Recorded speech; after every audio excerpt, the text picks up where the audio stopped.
Karamba chesene wana ininda kachengeta wana wale kuda kubawana au nyare kachinyara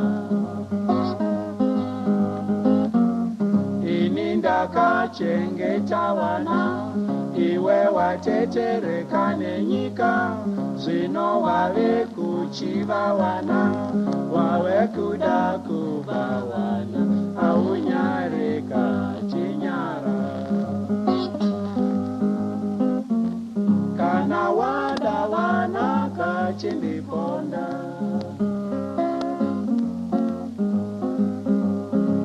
ini wangu wana kauachore yangu nyaya inopera tachosika kwa muziti iwe ndiwe uchaponeswa yangu nyaya inopera tachosika kwa muziti iwe ndiwe uchaponeswa